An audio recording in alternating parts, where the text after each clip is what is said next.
mga bag na sobrang bigat, pero puso natin ay magaan.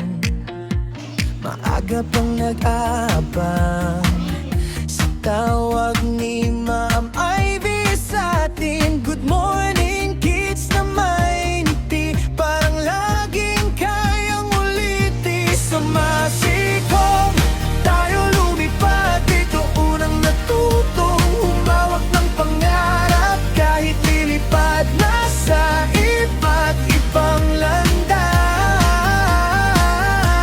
dala pa rin ang tawa sa bawat pahinga. Salamang Ma'am Ivy sa bawat aral na tapat. Sa masikong puso ko'y babalik-balik pa rin. May luha sa